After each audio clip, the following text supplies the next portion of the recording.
Welcome to this episode of Turning Grief into Growth, the Journey of Transformation. This is a podcast that's hosted by Greg Jacobs and Don Lipstein. Well, good morning. We wanted to welcome the world to our new podcast. My name is Greg Jacobs, and I'm here with my co-host, Don Lipstein.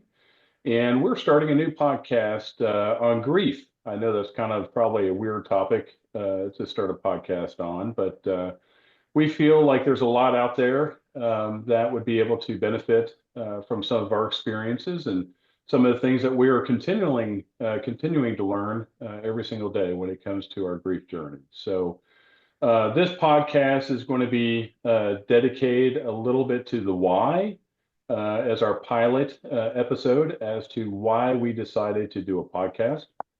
I thought it would be beneficial for us to also kind of delve into a little bit about our grief journey. We're going to do a little 30,000 foot flyover on my son, David Jacobs, who passed away almost 5 years ago.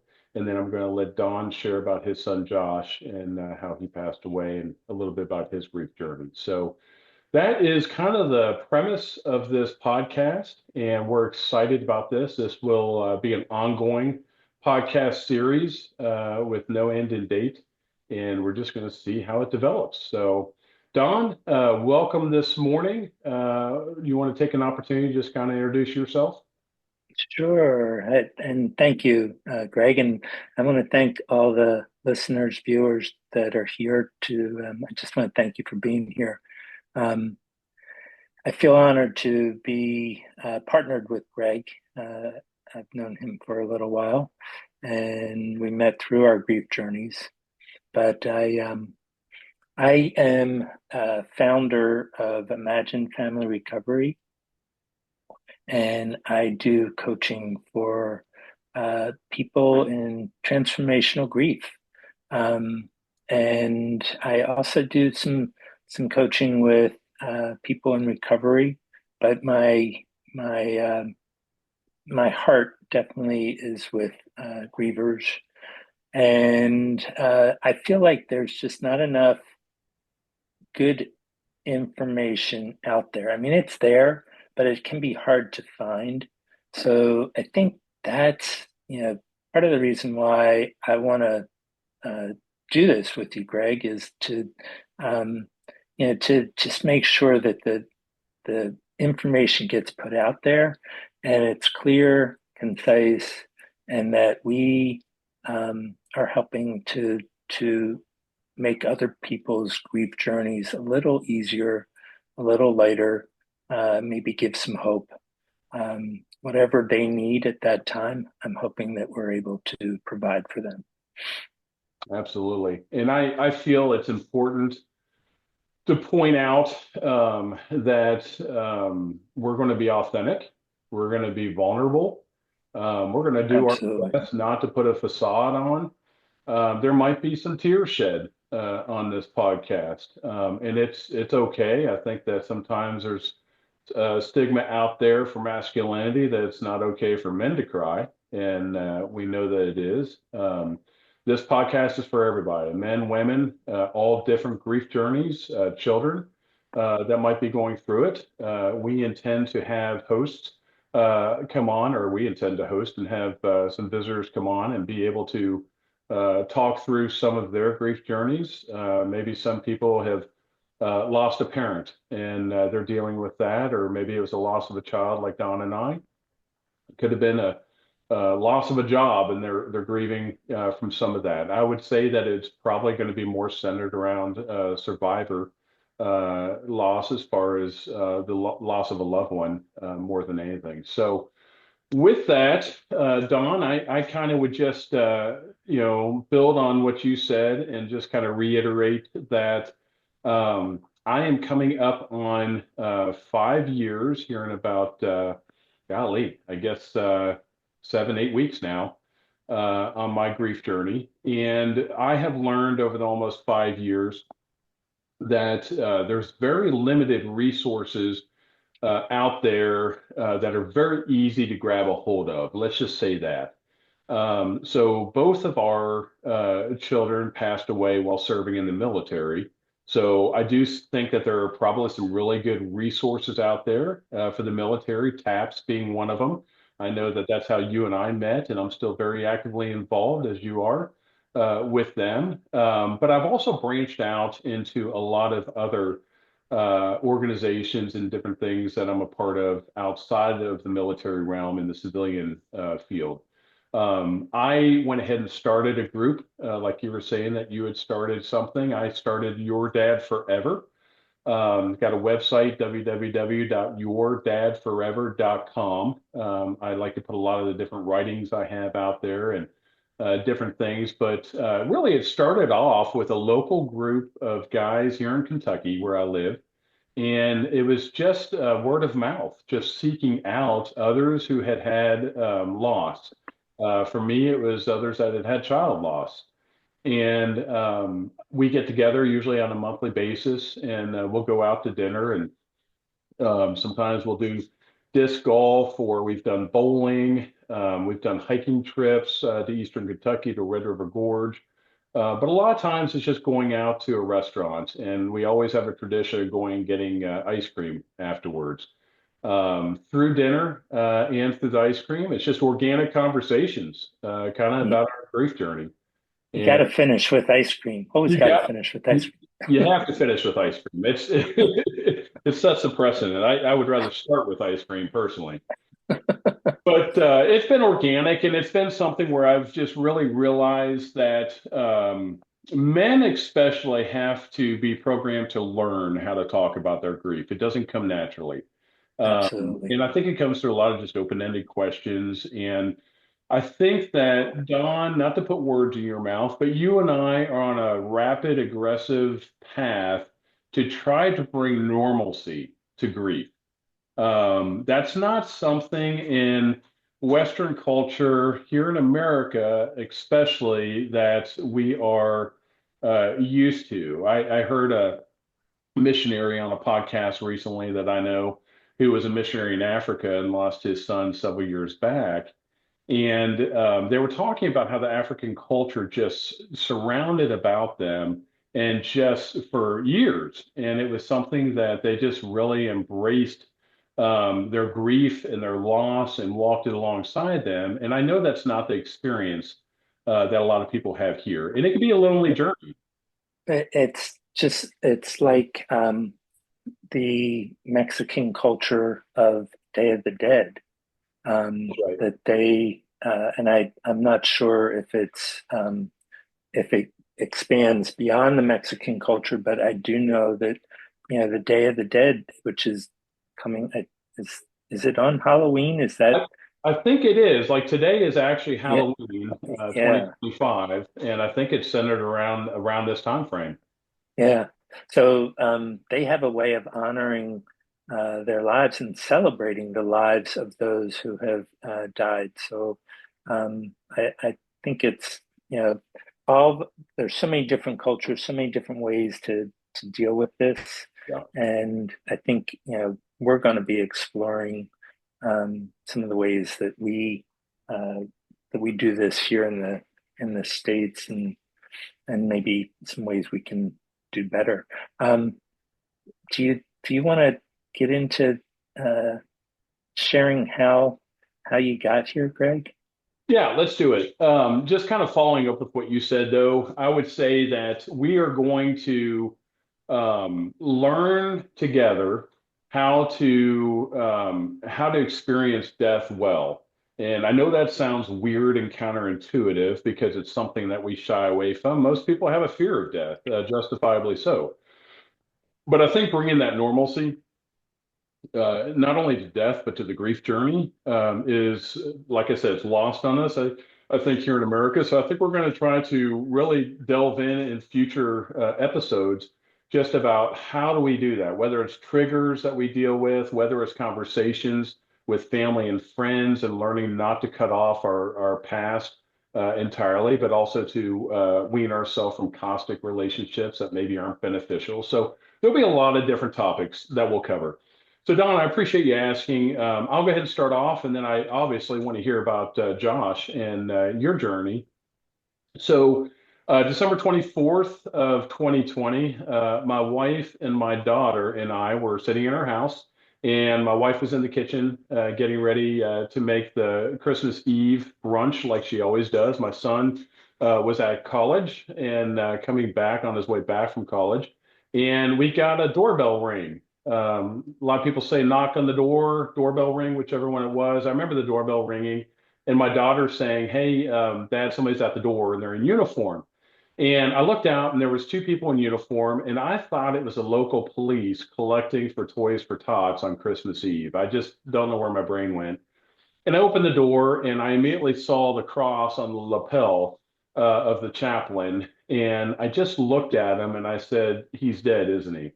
And from there, everything just really unraveled. And, we'll get into the weeds probably on future episodes. I promise you we do more of a 30,000 foot flyover on this. But from there on, my life took a radical about turn. I was in just shock mode, I believe, probably for the first 30 days. And it was something that I didn't know how to process. My brain shut down. I almost went catatonic sitting in this office. I had a recliner in here, and I would just come in here and I would sit and hours on end. And my wife would come in. She's like, "Are you okay?" And I'm like, I don't know how to process or what to do or what to say. I was having nightmares. I got PTSD from that doorbell ring. And my wife and I like ordering on Amazon. So every time that the FedEx driver would pull up with a package and ring that doorbell, I would get triggered from that. And then I started having reoccurring nightmares every night of about 30 times a night. It would be the chaplain and the notification officer ringing my doorbell, and then my wife coming in screaming, falling to the floor, and then it would start back over again. So I wasn't able to sleep, I wasn't able to process, and I didn't know what to do. So I ended up calling the chaplain, and I spoke with him one night, and I said, "Hey," I said, "I don't know if you remember me or not, but you were my angel of death, and you brought the worst news possible to my doorstep." Not something that somebody wants to hear. Wasn't a very accommodating introduction phone call, and he was very gracious, and we've become friends since then and talk a lot. But he's like, "I do remember, and here's what I think you're experiencing." And I think it was just me confronting my fears from that point on.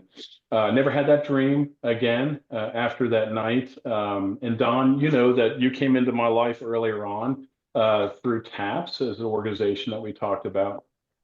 And I think it was a real proactivity that allowed me to move forward in my grief journey. But at that point, I still, as a businessman, had a lot of manila folders out and was closing out, the death certificate ordering, the closing out of insurance, whatever it might be. And I thought that grief was something that I could overcome. And the more that I put and invested into it, the quicker I'd get through this and get over it. And it wasn't until several months down the road, I think, that somebody said, "Hey, Greg, this is something that is going to be with you for life. It doesn't have to be as traumatic as it is right now, but you got to put the work in. But I want you to know that putting the work in doesn't mean that it's going to go away." So I think that was really the premise and start of my grief journey. And from there, I had to learn what putting the work in meant, what it meant to allow my emotions to run free, but not control me. Some of these things we'll dive into in future episodes. The trigger aspect. I wasn't able to have a flag anywhere near me because my wife was handed a flag at the cemetery. Now I've got a flag. You can't see it now. It's on the other wall, but a flag hanging in my office. So you learn to work through things. There's other things that you learn that maybe I just am not ready to tackle, such as going back out to Colorado where my son died outside Fort Carson in an auto accident. So that's been kind of the premise of the last 5 years. I will say that I am doing well. Am I there? No. I don't know what there is. I don't know if there's a measuring stick for that, Don. I don't know if we can really say that at this point in time, you should be at this place. I think it's different for every single person. I think that one of the things I have learned to steer away from is giving advice. And I try to be very cautious in receiving advice. What bodes well for me is whenever I say, this is something that I have encountered and this is how I dealt with it. And Don and I are very big on that. We're going to be doing that on this podcast. You won't hear us say, this is what you need to do. This is what you should do in order to overcome this, because it's based off of everybody's socioeconomic atmosphere of what they're in, their family situation, their faith journey. There's a lot of different parameters around that. So I also had a crisis of faith through all this. It was ironic because I was having coffee just an hour ago at Starbucks with one of the guys in my local group who lost his daughter. He just had his 7 year anniversary this past Wednesday. And I looked at him and I said, Brett, I wrote an article about crisis of faith. I felt like I was over it. I felt like writing the article gave me a severance from that crisis. But the truth is, I still have a crisis of faith. I still question. And I think that's healthy. I think it's okay to work through things and not feel like you have accomplished or overcome something, and know that it reserves its right, grief and mourning, to rear its ugly head at any time. And we have to somewhat be prepared to know that things are going to happen. So, Don, I'll turn it over to you if you want to go ahead and share about your journey, and Josh. Sure, love to. You might have to put a timer on me because I could talk about Josh all day. Um, but you mentioned you're not there, wherever there is. Um, I'm a little different. My story's a little different. And in fact, I feel like I have found my there, even though my there continues to change. Um, Josh, 23 years old, serving in the Navy. Uh, he was a petty officer, second class, very proud to be serving our country the way he did. And I was proud of him. I mean, I couldn't, that I would not have chosen that career for him. Uh, I didn't serve, no one in my family served. But when he started serving and when I saw what it was doing for him, it it changed. Like I started thinking, wow, maybe I should have served because it's truly remarkable how he was just passionate about the work he was doing. He was a riverine. In any case, he in 2011 he had already been serving for almost 5 years, and he struggled with mental health, alcohol, and opioid use. And he died by suicide on March 15th of 2011. So we're talking 14 and a half years ago. Um, and my life turned upside down. It was completely, I had no idea what to do. Uh, I reached out. I did know from previous grief experiences that I had that I needed help. Like I knew I wasn't going to be able to get through this myself. So I reached out and got a grief therapist right away. And I reached out to TAPS, Tragedy Assistance Program for Survivors. Uh, and they are peers that do outreach to families who've lost members, loved ones in the military that served or were serving. And this provided me with hope that I could get through this devastation. I felt very alone. Um, I had family and friends who were very supportive, um, loving and kind and doing, all the right things, but I still felt really alone until I connected with others that understood what I was going through. And that was 6 months after Josh died. I lost my job, which turned out to be one of the best things that could have happened to me.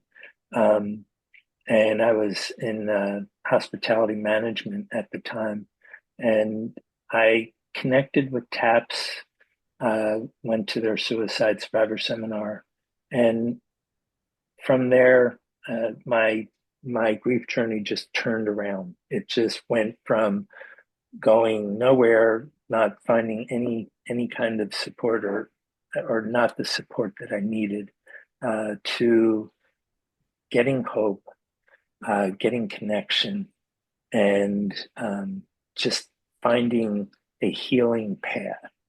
So after a year or so, I went to work for TAPS, which helped me even more.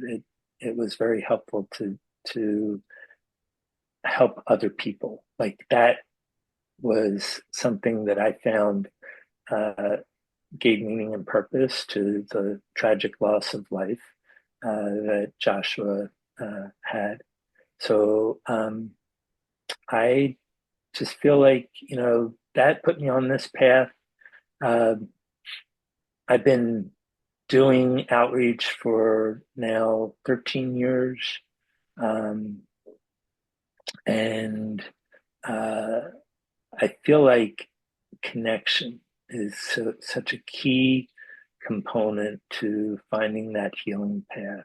Bruce. And you and I, Greg, we connected. Like I remember that first time when you arrived in our men's grief group, and I saw you, and I was like, oh my God, this guy has he you were just like a month out from your loss, and yet you really, I could tell you wanted to learn, you wanted to soak up whatever you could about grief, and you wanted to get through this, push through this, get to a safe space. Um, and so, you know, I was there, and I recall you being there. I recall many people being there. Uh, I did move from that, what I call active grieving, to a more just grief. I mean, I know I'm going to have this with me the rest of my life, Mhm. but I have learned to uh, thrive instead of just survive. Yeah, and you bring up a good point when you talk about active grieving. We'll delve into this in future episodes even more. But I remember you mentioning that to me earlier on, that you felt that you were in an inactive grieving stage, and I remember thinking, this guy's off his rocker. There's no way that you could be inactive, because I was right in the Uh, thick of it. And I didn't know what I didn't know. And I will say for our listeners that there's probably some that are going to hear what we're saying and think that these guys are off their rockers and they can't comprehend and understand what I'm going through. And they're right in the sense that it's each person's individual journey. But it took me getting a little further down the road to understand the inactive aspect of grieving. Don, there was a couple things that you mentioned that I found very insightful. And the first was that you had recognized that you needed help. I think that's like the first stage. Even if you're looking at substance abuse, for example, if you're trying to get help, the first thing is recognizing that you need help. It's yeah, very much the same thing with grieving. That's something that you have to recognize. I reach out to a lot of guys, as I know you do, when it comes to grief, and there's a lot that refuse to recognize that they need help. And I see the spiral, I see the substance abuse, I see the addictions, I see the workaholic, whatever they can do to squelch the pain, and and and we see and that. Greg, yeah, and Greg, if I may interject here, Yeah.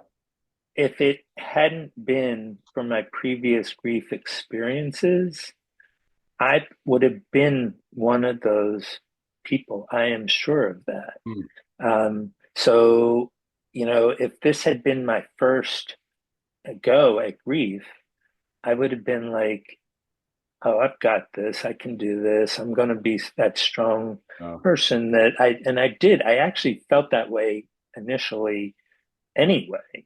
Um, but then, as time went on, I recognized, yeah, uh, the way I'd been doing it's not working. So I had to make some adjustments.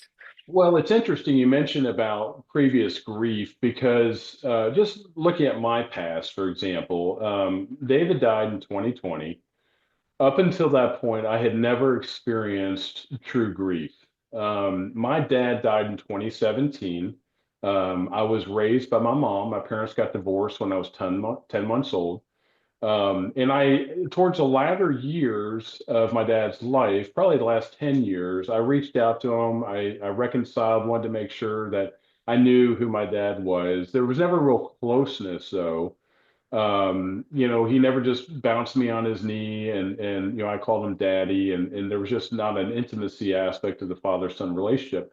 So when he died, I didn't shed a tear and still really haven't because I just didn't have that connection as much. Now I had to put my golden retriever down a couple years after that, and I just really bawled my eyes out, and it was just one of the hardest things I've gone through because I had that connection.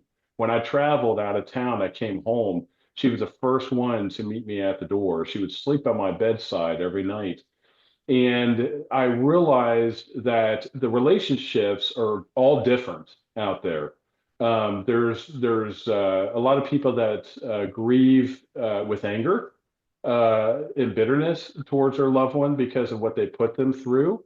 There's a lot that just don't understand any of that aspect, and they had nothing but pleasant, thoughts towards the loved one. So we're going It, to talk about a lot of that in the future as well, just the different relationship styles, because there's a lot of guilt, I think, surrounding the type of grief that people you, have. you bring up a really good point. The relationship that we have with the person who died, all of us, and could be a family of people that and we're all going to grieve differently because we all had a different relationship with that person. And your grief with your father wasn't as difficult as your grief with your golden retriever because of the love that you shared. Yeah. And oftentimes people say that grief is it's in relation to the love that you shared with the person who died. So the more love that you had with that person, the harder the grief is going to be, the more difficult, challenging. We grieve hard because we love hard, and Right. it's kind of hard to connect the dots, I think, mentally on that. And I think there is a big, I don't know if I'd say phantasm, but just a big question out there. Why am I crazy? And I like Dr. Alan Wiffelt for the Center for Loss. He has a book that you're not crazy, you're grieving. And it's so true. It's like, in truth be told, we're all crazy, and we all have a little crazy in us. I think the quicker you embrace that, probably the easier life is. But it's such an unknown for so many people. Like you had mentioned, you had the experience previously of grieving, but I'd venture to say it was not as hard as Josh, and maybe it paved the Oh, way for you to understand a little more comprehension as far as what you're going through. I didn't have that comprehension. So I was like, one day I'm just going down the road, smelling the roses, and everything is fine. And then all of a sudden, it's not. I like to refer to Stranger Things, the TV series. My daughter and I like watching that. And if you've seen that, there's something called the upside down world. And it's literally like you're going along, and then there's this whole upside down world where the vegetation and the growth is all rotting, and everything around you just seems caustic and acidic. And you have to figure out how to write that and to realize that there is beauty in nature. And I think it's really taught me to take a pause more than anything in life. There was something else I wrote down that you had said, and that was that you had hope to continue going on. Just expound on that just a little bit? Yeah. So, like I said, my family and friends were very supportive, um, but none of them experienced the loss of a child, and especially the loss of a military child who died by suicide. I didn't think there was anyone in the world that would understand what I was going through. Like, how could my son be brave enough to serve our country and serve? He did two tours in Iraq, and I'm like, I wouldn't have the courage to do that. And then how he didn't have the courage to continue living the rest of his life.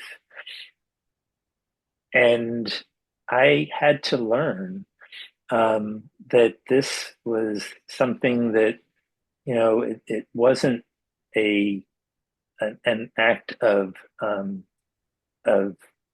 weakness. Um, it was a sickness, an illness. So there was a lot that I had to learn in order to get me to a point where I was like, okay, I understand a little bit more now about what's going on with my grief, why it's so complicated. I mean, grief can be complicated when we lose a child. It's, because they're not supposed to die before we do. Right. Um, we're they're supposed to bury us. We're not supposed to bury them. And so that's complicated grief. And I just was like, I can't understand what's going on. I told you I started with therapy like almost, I think it was the next week or 2 weeks after he died.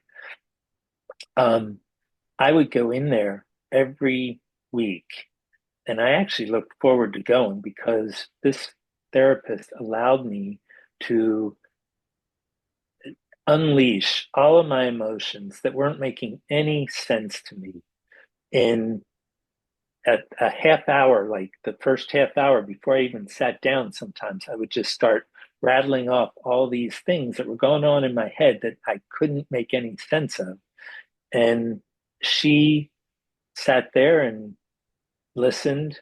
And when I finally gave her a chance to talk, she reframed for me what was going on, and it started to make sense. So then I started to have hope that, and connecting with other survivors who had been down this path and seeing what they have been through and thinking, oh my God, like that's terrible what they went through. If they can get to where they are, I think I might be able to get to where I want to be. What was And I good? wasn't sure. I wasn't sure what that looked like as Yeah. far as, I just knew it wasn't where I was at the time. What was that term you used? Was it compounding grief or complex grief? Complicated, Complicated. complicated.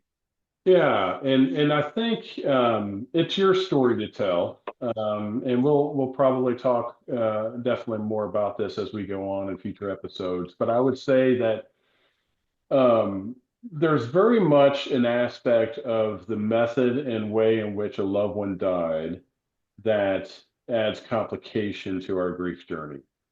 Yes. I find that suicide and drug overdoses and things like that um, really add complication to our grief journey. I'm not trying to pick my words carefully. I'm just trying to think of my thoughts. So, for example, David, man, most incredible kid, cross country star in high school, was state contender every year, all through high school, very active in the youth group. Got in with a bad set of kids as soon as he graduated high school. And started dabbling with drugs and meth, and had weaned himself off of that before going in the military, and just really wanted to be a man of character and integrity, like I'd always raised him to be. And then he went in the military, and COVID hit, and he was over in South Korea. And long story short, I think he exchanged the drugs for alcohol, and it's very prevalent out there, especially in the military and the enlisted ranks. And so he was intoxicated whenever he died. Didn't hurt anybody else, thank goodness. But I dealt with that negative stigma in that complex grief and complicated. And how do I overcome the shame of this? When people say, "How'd he die?" Well, I was blaming it on another person for sideswiping his car or whatever. I hear a term a lot out there now, accidental overdose. Um, the methodology and using that term, especially with the rampant aspect of fentanyl in our country, is, well, they didn't mean to overdose and die. But it's hard for the survivor to reconcile the fact that they were still taking That drugs beforehand. and it was risky behavior that Yes. they were choosing. Yeah. But when we are talking about drugs and alcohol, I think we want to make sure that people understand that that is a disease, Yes. and it can take control of your life, and it's really difficult to get that control back. It is. Um, so Yeah, and I uh, think that's the reason I mentioned, Don.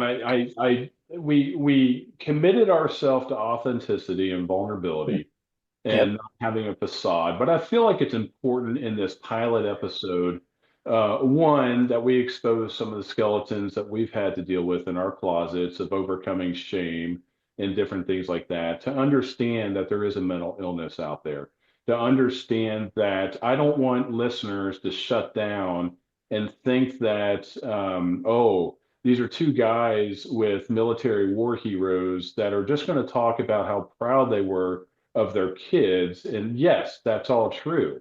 But there's this aspect of what we've had to deal with. And not only that, but what we have worked with a lot of people over the last several years in especially the methodology in which someone passed away, and kind of working through that. I've known a lot of people that um, have not had family members go to funerals due to suicide and religion. yep, Um, I've known a lot of people that have talked behind, the back of loved ones of, well, I raised my kids better than that because they've never experienced those crises and traumas in their family. And I don't wish that on anybody. We don't wish absolutely. anybody. But I No, think there is a lot to talk about. And I think I want to make sure that our listeners realize that we are walking this journey still. We've had to overcome some shame and different things in our own lives and our own thoughts, as well as acknowledgement of mental illness. Suicide, you mentioned, as far as Josh, I have had numerous suicidal thoughts myself that I have had to work through. And I think that's a taboo topic that a lot of times we don't touch with a 10-foot pole because we think that something's wrong with somebody. But that's something I've become comfortable opening up and talking about because I realize there's a lot more people out there that have those thoughts. The biggest thing I really want our listeners to hear is that we see you and you're not alone, and you're loved. Because it's just, I feel like we're a very selfish, self-centered, isolated society that a lot of times we don't do that. We just don't hug people and let them know that it's okay. We want to be fixers on everything, and there's just a lot of things we can't fix, and there's a lot of things we can fix just with a hug and telling people that we see them and love yeah, no, I hear you, and like I said earlier, connection I think is such an important piece to this grief journey. At least my grief journey, I needed connecting to people that got it, understood, and you know that you do a grief group. I do grief groups myself, and um, to see the healing that takes place when like-minded people find each other and they help heal each other. It's just a beautiful thing to witness. And I think I'm hoping that this podcast connects with people um, that are in need of some sort of connection, hope, healing, and that it'll inspire them to find it. Yeah. You know, we have choices that we can make. We choose every day how we want to show up, and if you know, we can choose how we want to move through our grief. And I think that's an important thing to remember, that we're always making choices. Absolutely. Let me ask you this. Let's segue as we sort of bring this episode to a close. Where do you see, well, let me start off. Where do we see this podcast going? So we explained kind of the why we decided to do the podcast, the pilot episode. I was Googling this morning, what are the average amount of episodes that people get through on podcast? And they said that over 90% of people never make it past episode 3. So I'm not out to try to accomplish a certain number of episodes when I said it's open at the Hey, beginning, but I can I'll be guarantee happy. I'll be happy if we get to 4. there you go. I can pretty much guarantee you we're going to do that. I feel like we both have a lot of topics that we could talk about. So in closing, I would say, and I want to get your opinion and advice on this, I would say that I foresee this podcast. We're not doing this for money. We're not doing this for likes. We're not doing this for followers. We're doing this to provide a resource out there to help people. There are others out there doing grief podcasts, so don't get me wrong, and I appreciate every single one of them that's doing that. I think we Absolutely. need more people with voices to be able to talk through things. But where I see this going is for our listeners to be able to click on a podcast that might be about triggers one week. Another one might be about guardrails that you have to put up in toxic relationships. Another might be how do you handle the holidays? We're right here I was, almost knocking I was on just, Thanksgiving and Christmas door, and that's a very hard time of the year for I people. was, I was just going to say that, so I'm glad you did. Yeah. Yeah, and another might be how do you overcome anxiety and fear over loss of another loved one? So, I constantly deal with that. I don't want to lose another child or my wife. And how do And I work through that? yeah, and I also hope, and I know that we will bring on other people Yeah, to talk about their experiences. that's And I'd love to start off with finding a surviving sibling to get on and share their experience with our listeners, because I know that that's so different than parents losing a child, um, and then spouses, and so we're going to get into grandparents, yeah, and yeah, we'll get into all of that, and I think um, it'll be helpful, hopefully. I agree. Well, do you have any closing remarks, Don? No, although I just want to say thank you to you, Greg, because I've enjoyed our time together, and I'm hoping that anyone that is listening, watching, that they have gotten something out of this, even if it's just a small little nugget.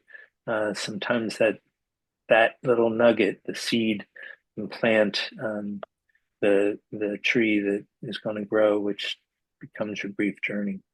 Absolutely. And I want to say thank you to you because this was your idea. And I think I waffled on the concept for the past month or two because I wasn't sure, one, how to go about it. I wasn't sure if I was comfortable uh, talking and being vulnerable, open-ended with this and not knowing what kind of questions would come up. So I think that there's a learning journey for both of us, even on this. But You, I, you, you, you've been waffling for a month. It's been several years for me. yeah, that's true. I've been Well, thinking about this and haven't found the yeah. right. So Well, the yeah, irony of that, Don, is I've been waffling for a month or two with you saying, "Hey, Greg, let's start a podcast." But I was reminding my wife last night that there was another couple we had over on our back deck a year or two ago.